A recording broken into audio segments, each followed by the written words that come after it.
We're very excited to have a guest with us who next semester most hopefully will be face to face because he's just up the road over there in Huntington. And Rabbi Robert Judd, or Rabbi Bob, as people call him in his congregation. And I'm going to let him introduce himself, but some really cool things. And I just really appreciate you being with us today. So the floor is yours. All right. Well, I am honored to be here this morning. I know it's a busy time for a lot of religions. We are in Ramadan for our Muslim brothers and sisters. Easter is fast approaching for my Christian brothers and sisters. And Passover starts this Friday. And so I was hoping that you were going to say that the university is closed because of Passover. But that's okay. That's okay.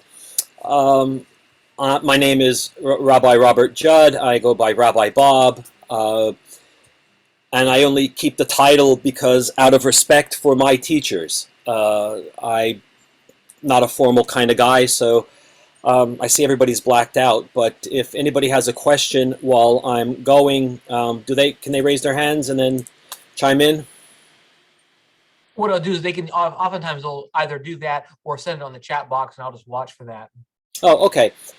Because as a rabbi, I talk a lot, but I grew up speaking German as my first language, English as my second language, and Hebrew as my 12th language. And so I go in and out of languages all the time. So if I say something that just doesn't sound like English, it probably isn't. And just let me know. But if everybody speaks Hebrew and German here, then we're golden. I'll be setting my 21st year in the rabbinate this May. I'll be a rabbi 21 years, and I have served in pulpits from New York City to Tampa, Florida, and to now Huntington, West Virginia. I've lived all over the country, Pennsylvania, where I grew up, New York, South Carolina, Florida, Los Angeles in California, also Oklahoma, spent some time in Israel, spent some time in Germany, and so that's a little bit about me when I'm not a rabbi, which is almost never, but in my free time I play guitar, mostly blues and Allman Brothers. I am a close-up magician, and I have 5 dogs and 4 cats. So, and I look this good in person as I do on Zoom. So there's what you see is what you get. So I'm going to talk a little bit about Passover, one of the major festivals in Judaism. Some might say it's the most important festival because it's the first of 3 festivals that are ordained in the Torah that become what are known as the Shalosh Regalim, and literally that means the 3 feet. These are the 3 pilgrimage festivals that Jews had to go to Jerusalem for and offer their sacrifices in Jerusalem. The 3 are Pesach in Hebrew, which means Passover. The next one is Shavuot, which literally means weeks. It's 50 days after Passover, and that is the first harvest of the spring grain. I think that might coincide with Pentecost on the Christian calendar. And then the third festival is an autumn festival that takes place during the high holiday season, and that is called Sukkot. And a sukkah is a booth in which our ancestors lived in, and there are 2 reasons for it. One is while they were traveling in the desert, they didn't have permanent dwellings, so if they didn't have a tent, they would craft together these lean-tos, these kind of booths made out of rough wood and whatever covering they could find. Or it was also the kind of dwelling that the Jewish ancestors lived in when they would go out into the fields for the harvests. Oftentimes the fields were a distance away from the settlements, or they wanted to work as late as they could and start as early as they could. So instead of traveling back and forth from the settlements, the cities, the places where we had settled, to the fields, they would craft these booths and sleep there while they were doing the harvests. So the festivals really start with Passover, which is a spring festival, has to take place in the spring. It doesn't float. It falls always. Now, one of the things, if you know anybody who's Jewish, people often complain that the holidays are early or late or something like that. I don't know if you've ever heard that. It's because on the secular calendar, it looks like the holidays float. That some years the high holidays are in September, sometimes they're in October. Sometimes Passover is in March, sometimes it is in April. And that is because in Judaism we have what is a solar lunar calendar instead of a true lunar calendar. And the lunar part is what makes the things shift. Because some years we have, like this year, we add an extra month. Not just an extra day, but an extra month to make up for the fact that the solar calendar is about 11 days longer than the lunar calendar. And so since our holidays are based on the lunar calendar, they tend to float, but the rabbis instituted the leap month, which is 9 times in 17 years. There's a cycle, and we get an extra month, and that kind of regulates things. So as long as Passover falls sometime in the spring, whether it's March or April, it doesn't matter. Sukkot is the same way. If it's in September or October, it doesn't matter, but it's in that period of time. For a true lunar calendar, we look to our Muslim friends, and you notice that Ramadan flows or falls any place on the secular calendar. Sometimes it's in the winter, sometimes it's in the heat of the summer, because in the Muslim calendar it doesn't adjust for the shortness of the lunar months. And so that's why it floats. In Judaism, it looks like our holidays float a little bit, but they don't. They are always on the same day on the Hebrew calendar. Passover always is on the 15th of Nisan, and Sukkot always begins on the 15th of Tishrei. So the holidays are always on time. So for Passover, it has 3 names. Judaism likes to give multiple names to things. And so Passover is known as Chag HaMatzot, which is the festival of matzah, which if you ask people on the street, Jewish, Jews, non-Jews, the one thing they know about Passover is you eat this cracker. You eat this bread that tastes like cardboard, smells like cardboard, probably is cardboard, but it's part of the tradition. It's one of the commands that's given in the 11th chapter of the book of Exodus, where we are given the beginning laws, the first laws for Passover. And so you're going to eat unleavened bread for 7 days. Okay, right? And that's one of the tales that grows out of this, is that the reason we eat matzah is because our ancestors didn't have time to make the bread. Well, if you read the 11th chapter of Exodus, you're going to find out that the Creator said, you're going to eat matzah, so you got to make the matzah before you eat it. And so it had nothing to do with that. That is one of the commands that's given early on, along with the command to eat the bitter herbs and the command to eat the Passover sacrifice. So those were the original 3 pieces to Passover: matzah, bitter herbs, and the Paschal. It's called the Paschal sacrifice, or HaPasach, the Passover. So that's the first name, Chag HaMatzot. Chag means festival. It's Chag Aviv. It's the festival of spring. Originally, all of the Jewish festivals, the 3 major ones at least, Passover, Shavuot, and Sukkot, were tied to agricultural events. Passover being the spring, the first planting, Shavuot being the first of the harvest of grain, and then of course at the end, in the autumn, the final harvests at Sukkot. So there's the Passover is attached to spring by its name. And then the third name is Chag HaPasach, right? The festival of the Passover. And the word Pasach in Hebrew, the root, means to pass over. As if when you're flying over the country, you pass over Kansas on your way to California. And that comes from, again, the story in which God says to Moses and Aharon, his brother, to say to Pharaoh, God is going to pass over. God says to Moses and Aaron, I am going to pass over the houses of the Israelites, and I am going to slay the firstborn of the Egyptians, and anyone who doesn't have the blood from the Passover sacrifice on their doorposts. So those are the three names. Most people just call it Passover. The three names just come up depending on some literature that you might read. The theme of Passover is a very important theme to Jews and to people in general. And the theme is freedom. Going from slavery to freedom. Going from being bound to being freed, to being bent over to standing erect.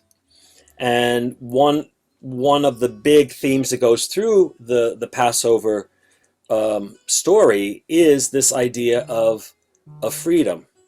Now, when we start with the Seder, and that's the festival meal that we have, it's called the Seder, and that comes from the Hebrew word meaning order. And there is a specific order to the Seder. If you've ever been to a Passover Seder, you'll notice that it starts with one thing, which leads to another, which leads to another, which leads to another. It's not that you just sit down and you tell a story and you make a blessing and this and that.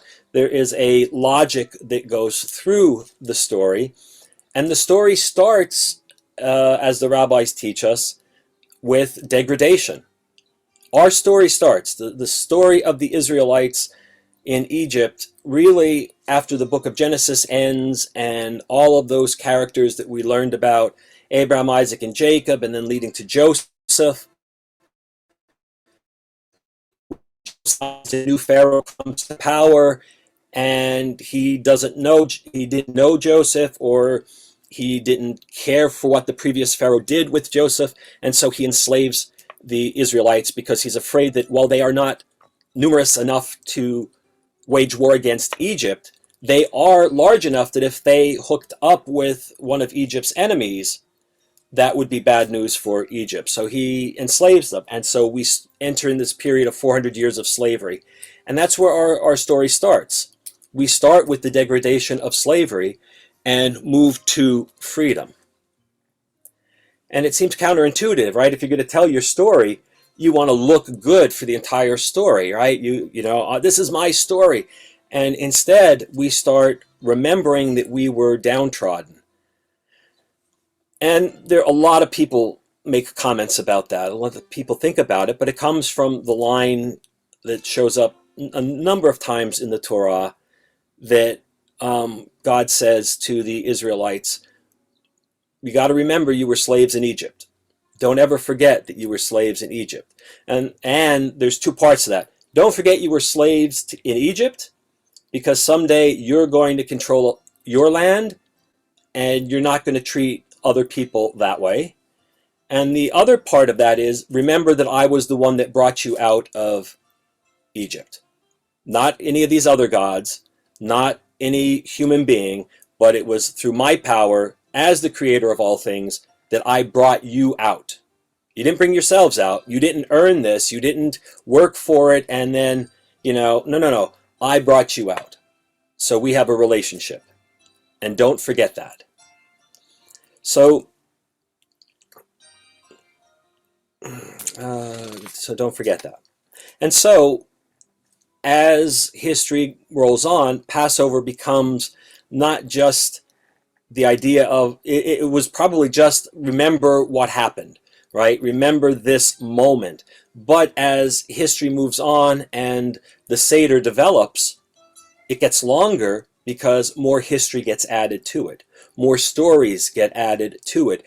It is a living document. The word Haggadah, which is the the book out of which we read the Passover story, and it has the rituals for the Passover meal. The word Haggadah means to tell. And so it is the telling of our story. And in the Second Temple period, the rabbis, as they were starting to compile all of the rituals and the stories and the pieces that would ultimately make up the Haggadah, they added a line that said, praiseworthy is the person who enlarges the story. Praiseworthy is the person who adds to the story. And so instead of just being a book that we read and say, yeah, this happened to our ancestors 3,500 years ago, the story now is to be made personal. The rabbis in the Haggadah say that it is a great mitzvah, it is a great deed to imagine yourselves as if you were being freed from Egypt. Now, this is part of the brilliance of the Hebrew language. I don't know do you teach Hebrew? Do people teach Hebrew at Pike? No, Pikesville? No. Oh, you got to bring me down. Have me teach a Hebrew class. If you're going to read the Bible, you got to have at least 3 languages: Hebrew, Greek, and Latin. And you need Hebrew, because when we talk about the going out from Egypt, which is where the ancestors started, right? They started in this land called Egypt, and they were freed from it. The name Egypt, all Hebrew words have a 3-letter root, so that if you see the root, every word that has that root is going to have a connection to the root meaning. So the word Mitzrayim, the name for Egypt, also comes from the Hebrew word Meitzar, which means a narrow place, right? A place of constriction, a place where there is no freedom. And so the way we can make the Passover story meaningful, rather than just remembering what our ancestors did,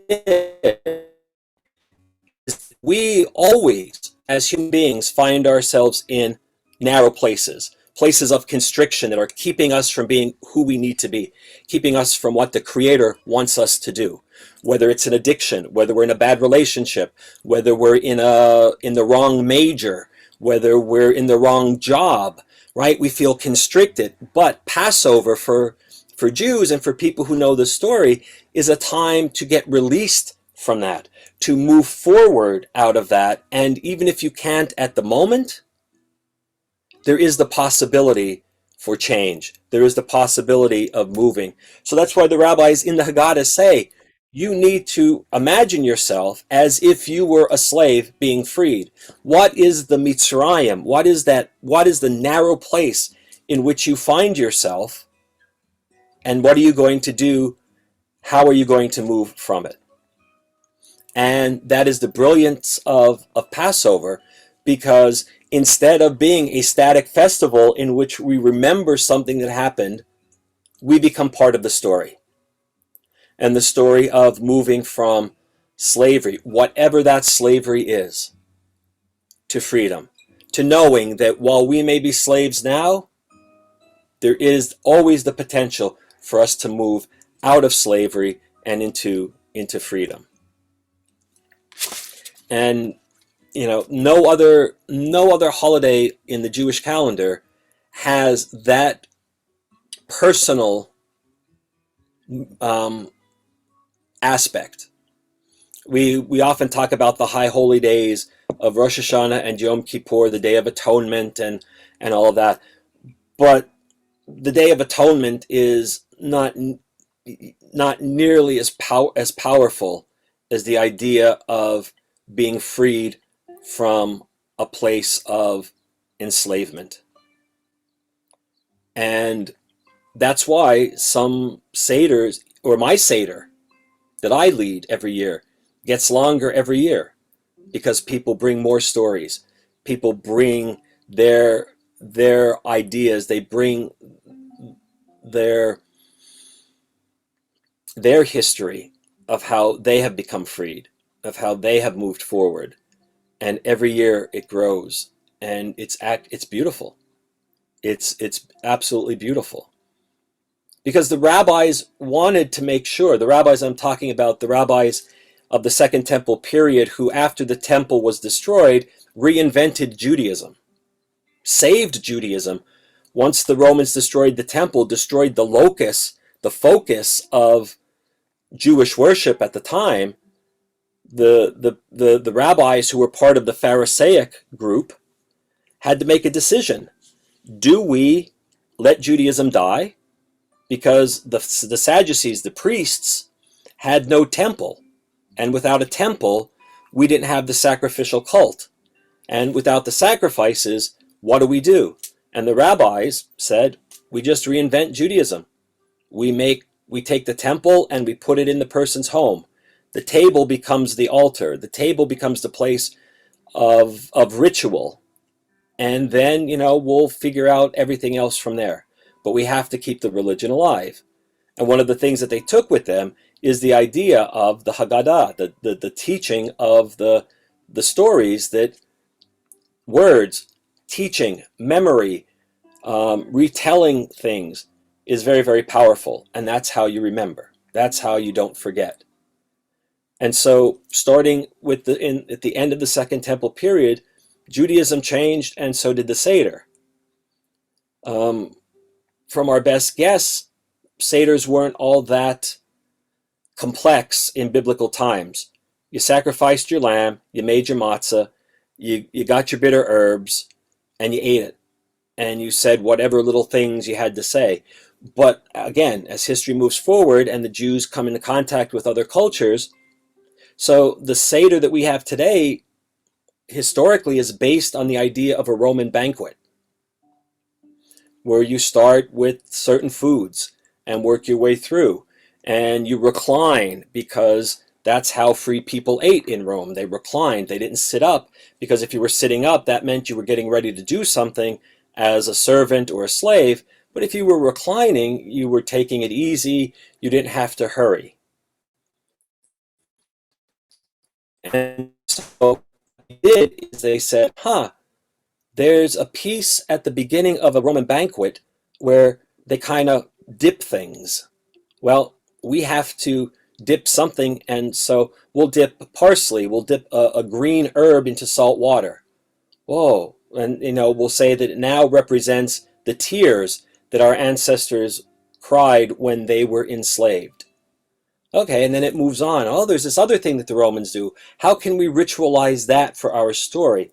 And it goes and it goes and it goes, so that the idea that the Seder that we have now, which is fairly set in terms of what happens, not in terms of length of story, but the order that it follows a banquet. And that's what Jews have done throughout history. We have borrowed things from other cultures and made them our own. Judaism did not invent animal sacrifices as a way to appease a god. But we took that idea and said, well, this is what our God wants. Right? We didn't invent circumcision, but we ritualized it. We didn't invent a banquet dinner, but for us, we ritualized it as one of our festivals. And so the Haggadah, the Passover, has a huge, huge history, and it is the only festival on the calendar that people who are largely unobservant the rest of the year, people who don't care about Judaism the rest of the year, will try to find a Seder, will try to eat matzah at least one day during the festival, because it has that kind of a pull to us. We remember sitting at tables with our grandparents and our great-grandparents and our aunts and uncles and hearing them tell their stories. And that strikes a nostalgic chord, right? Because part of Passover is to remember. Not only remember that you were slaves, remember where our people came from originally, but remember where you came from. Remember where your ancestors came from. My ancestors came from Poland. My ancestors came from Germany. Right? So I remember that because, one side of the family had horrendous lives where they were in Poland. My father's family, not so difficult being German Jews in Berlin. Right? So there was a big difference between the experiences of my mother's family, Polish Hasidim, and my father's family, basically secular, non-observant Jews who were in Berlin. Now, that changes during World War II, but thank God most of my father's family had already been starting to come over since the 1700s. My mother's family had been coming over beginning with the great migrations from Eastern Europe at the end of the 19th, early 20th century, but more than a handful of my mother's family were murdered by the Nazis. So we remember those things. And then the next generation that hears my stories will add to that. And so this beauty of telling our stories, of remembering, is built in. Now, one of the, I don't know because I can't see anybody, but if anyone's ever been to a Seder, you'll notice that the number 4 shows up a lot. And the number 4, there are 4 children, right? There's the wise child, there's the simple child, there's the child who doesn't know what to ask, and then there's the evil or the recalcitrant child. There are 4 questions that get asked at the Seder, and there are 4 cups of wine, which everybody knows, right? They drink 4 cups of wine over Seder. My goodness, no wonder they go so long. They keep forgetting where they are, and they have to keep going back.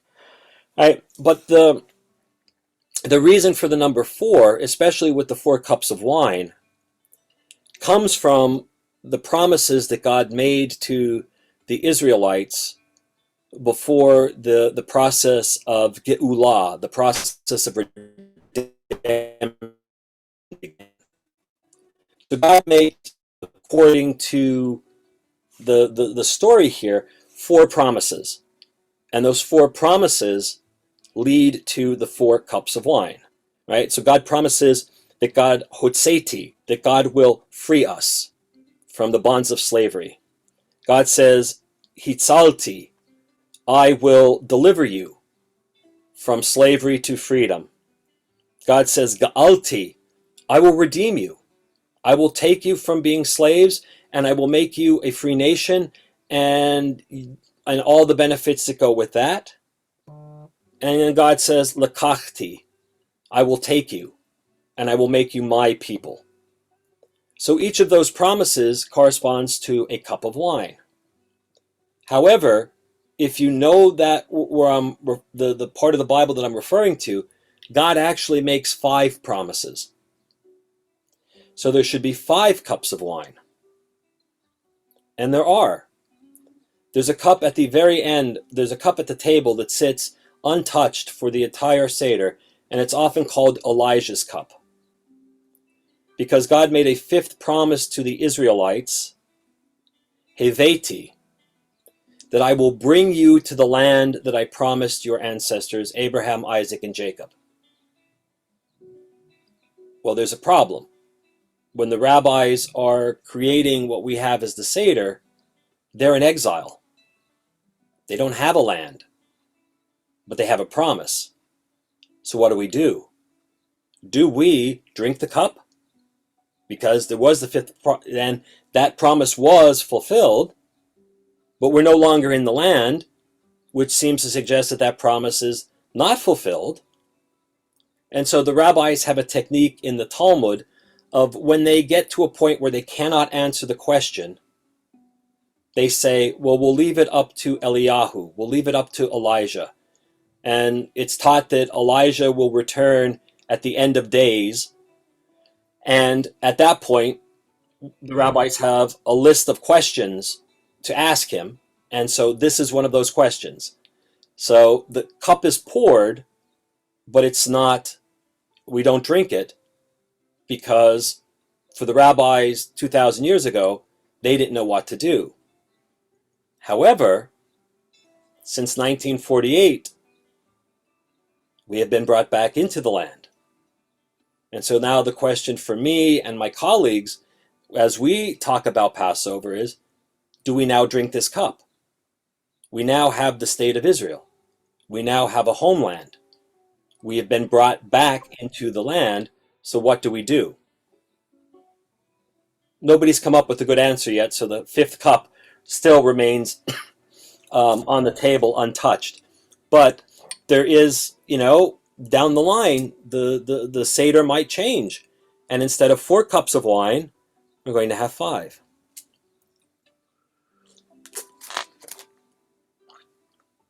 All right, so here's the thing. One thing about the Seder is that the most important character in the Torah next to God is a shepherd named Moses.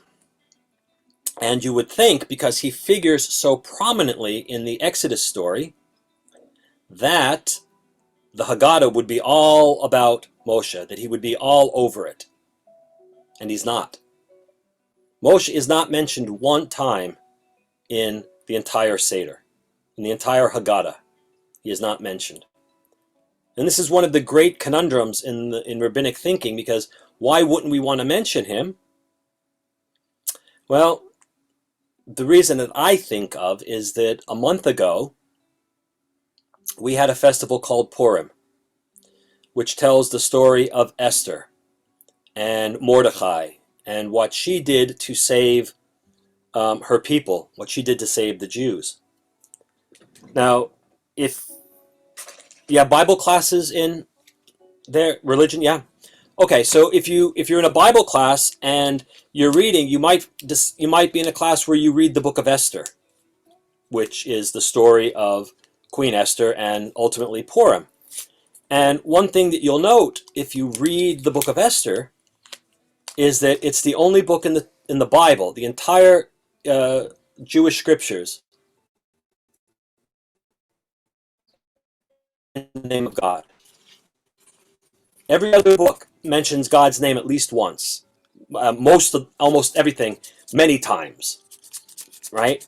But the book of Esther, God's name is not mentioned once.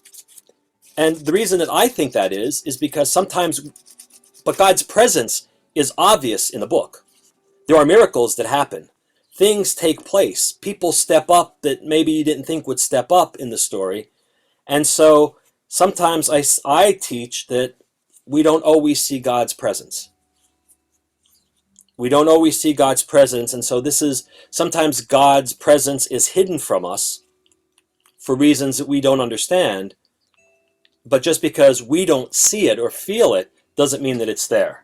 So a month ago, we tell the story of a redemption of people, but God isn't the focus. Passover, it's all about God. We don't need Moses at that point. Moses is the cruise director in a way, but all of the heavy lifting, all the work, all the miracles are coming from God. And so we give Moses a break lest people think, well, it's Moses who did this. No, it's God who does it. And that's why God is on center stage for the entire Seder. It's God's acts, God's actions that make the Passover possible. And so I'm almost out of time for my talk. One thing I want to explain, and this is, I hope you find this helpful and interesting. I have a friend who's a Lutheran priest. And when I lived on Long Island in New York, we used to get together all the time and talk and eat, break bread, all sorts of things. And we would always, he would say around this time, because 20 years ago, you would get magazines, right? Things that you would hold in your hand and flip through them and read. Now you look at them on your tablets. But there would always be a story in something like Time or Newsweek or U.S. News and World Report or something saying story of the Exodus never happened. Okay, right? I mean, a number of years ago, one of my colleagues got up at a very large synagogue in Los Angeles and said, "You know what? I don't think the story happened the way it did as recounted in the Bible." Well, you would think that he had done something, horrible, like I don't know what we could think of, but like he took candy from a baby, or he punched a porpoise, or something. I mean, like really. And all of these people got up in arms, and then it kind of blew over. But my friend, Father Ed, would say, "Hey, did you read the new thing that said Moses didn't exist?" I'm like, "Yeah." He says, "Well, what happens if we discover, some archaeologist really discovers that it never happened the way the Torah does it, or that Moses never existed?" I said, "I'll still sit down to my Seder. I'll still teach the stories. I'll still teach it as if nothing happened." And he couldn't understand it. He's like, "Why would you do that? You know it's not true." I said, "It's not true?" He said, "If the events didn't happen." I said, "What would happen if I go to Israel someday and find I'm walking around the part of Jerusalem that would have been around when the Nazarene lived, and I trip and I fall, and a pit opens, and I find a bag of bones, and it says, Jesus, son of Joseph and Mary, these are his bones." And I said, and we know that it's not a fraud. We know that it's actually that. For however reason, we know. I said, "What would you do?" He's like, "I'd have to get a new job." I said, "And that's the difference between us." I said, "In my world of Judaism, historical accuracy, historical veracity is not nearly as important as the verisimilitude of the story itself." Meaning, I have graduated and one of my favorite, I was trained as a medievalist, and so I love the stories of King Arthur, but I know they didn't happen. But yet I can learn from them. I can learn about fidelity, honor, honesty, friendship, trust. Doesn't mean that the story had to happen that way. There's a lesson to be learned. Whether or not Moses existed, whether or not 600,000 men and another 700,000 women and children went out from Egypt on one day, or over a period of time, or that is immaterial to the lessons that we learn from the story of Passover. And so, if people want to say Moses didn't exist, okay. But the story is still a good one. And the story can still change our lives. Because whether there's a man named Moshe or a rabbi named Bob, we find ourselves in narrow places all the time. And the story of Passover helps me to realize that there are ways out. And so I went 1 minute over. I thought I had it timed perfectly. Oh, this is exceptional. This is so good. Really appreciate you taking us to the deep end. Questions? Anyone have any questions they want to put in the chat box or unmute yourself and ask? While you're doing that, I have a couple questions real quick for you. You had talked about this idea of, had your back bent, but now standing straight in this meal of freedom, right? Yep.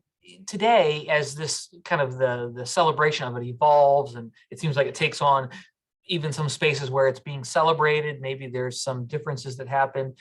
Is there any kind of like freedom movements that happen in spite of this? Like, will families gather and then like do something for those who are enslaved now? Or you have movements that come and like, hey, let's...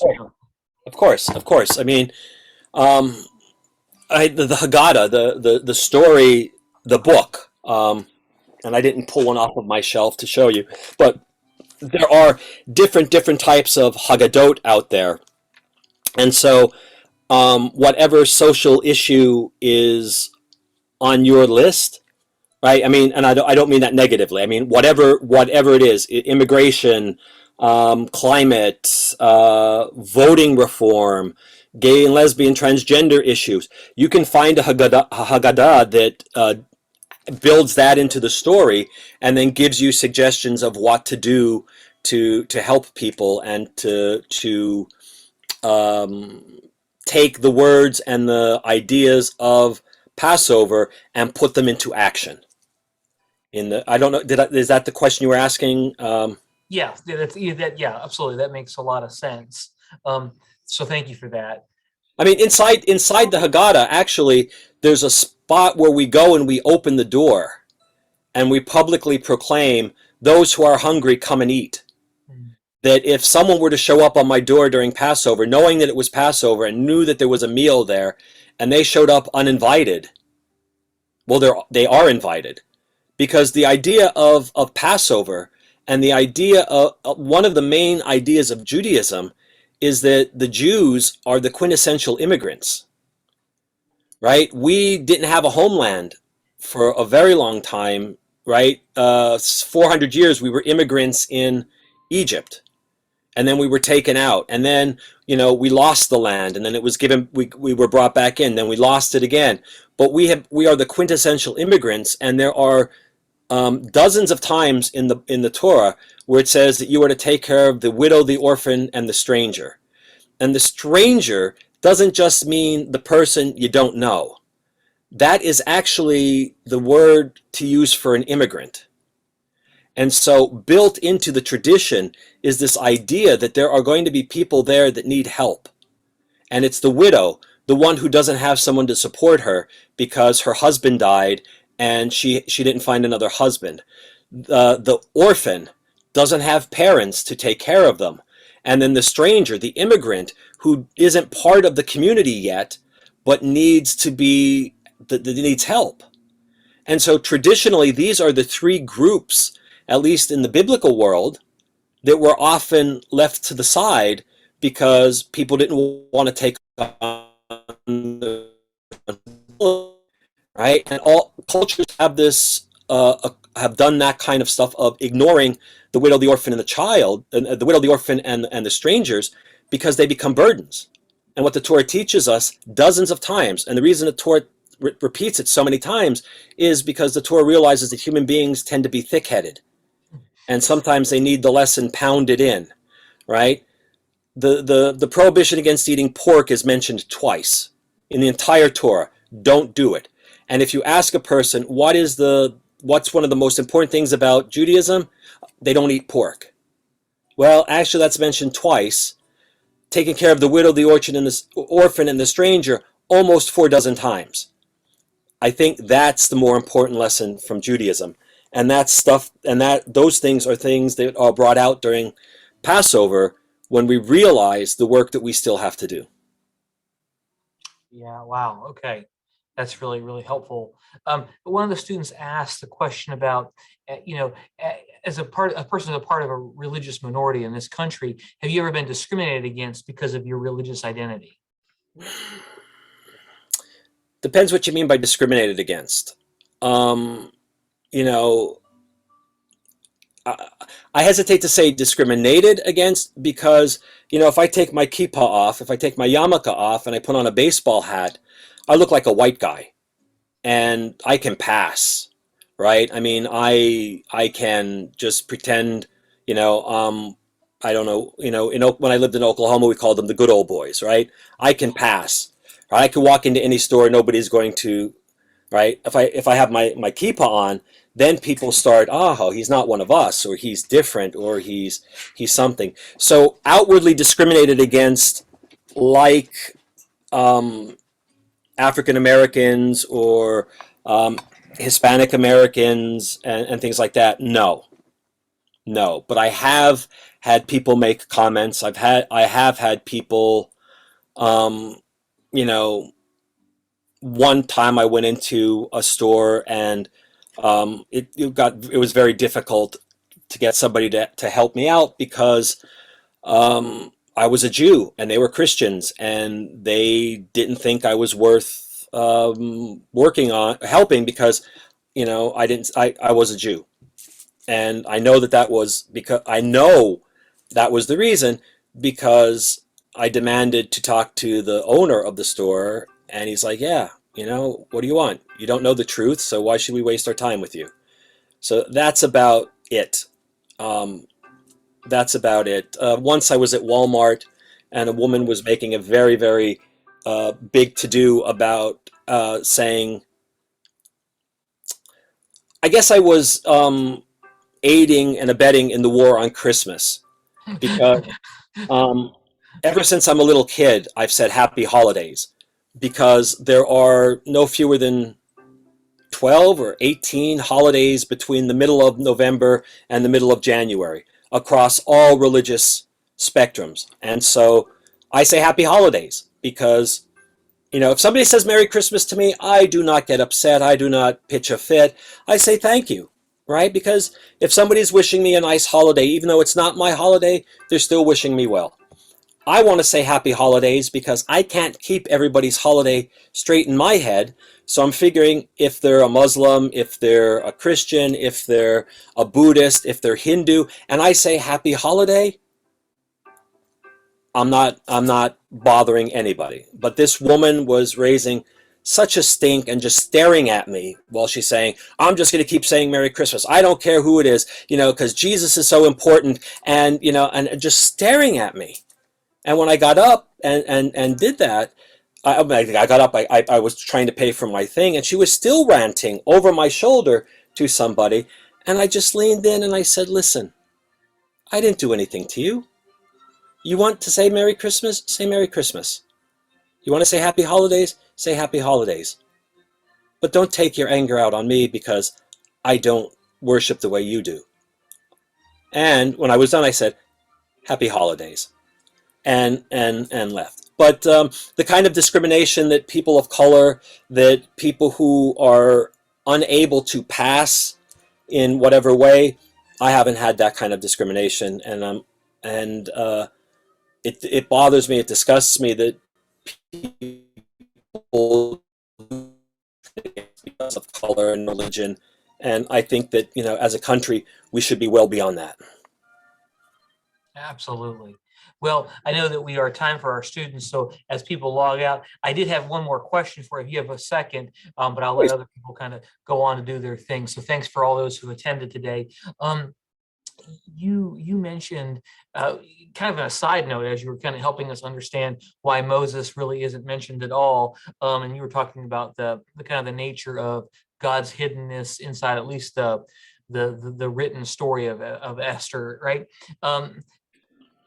Jewish concept of God's hiddenness, is there like a space theologically for that inside of Judaism, and what's that called? That was a fascinating idea.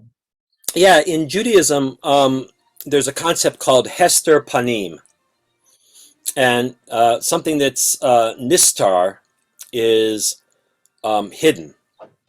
And so what it's called, Hester Panim, is the hidden face of God.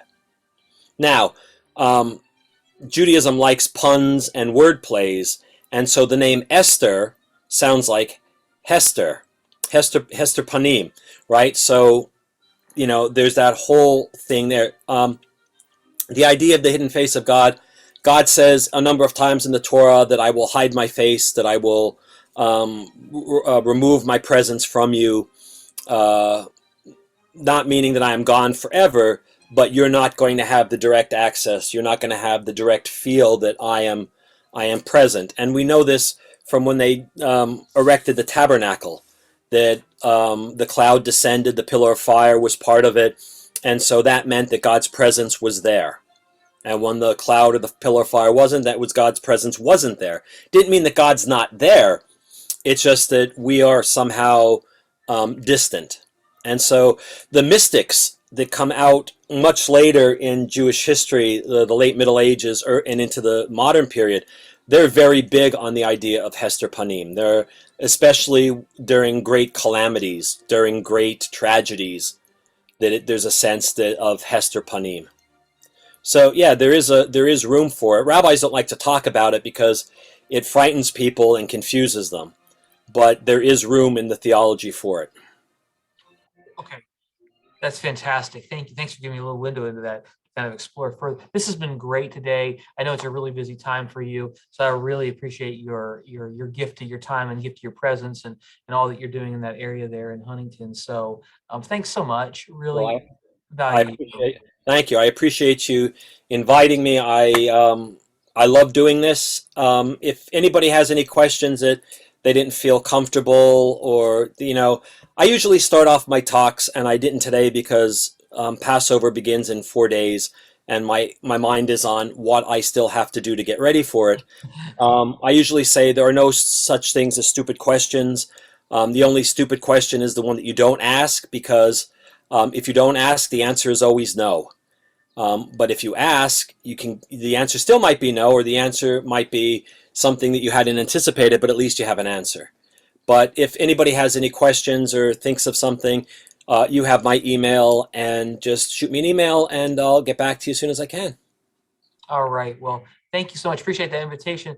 Have a great day and a happy festival. I hope all the stuff you need to do gets done quickly. Oh, it will. It will. Thank you. And a happy festival to you, and only blessings and good things. Thank you. Bye. Bye-bye.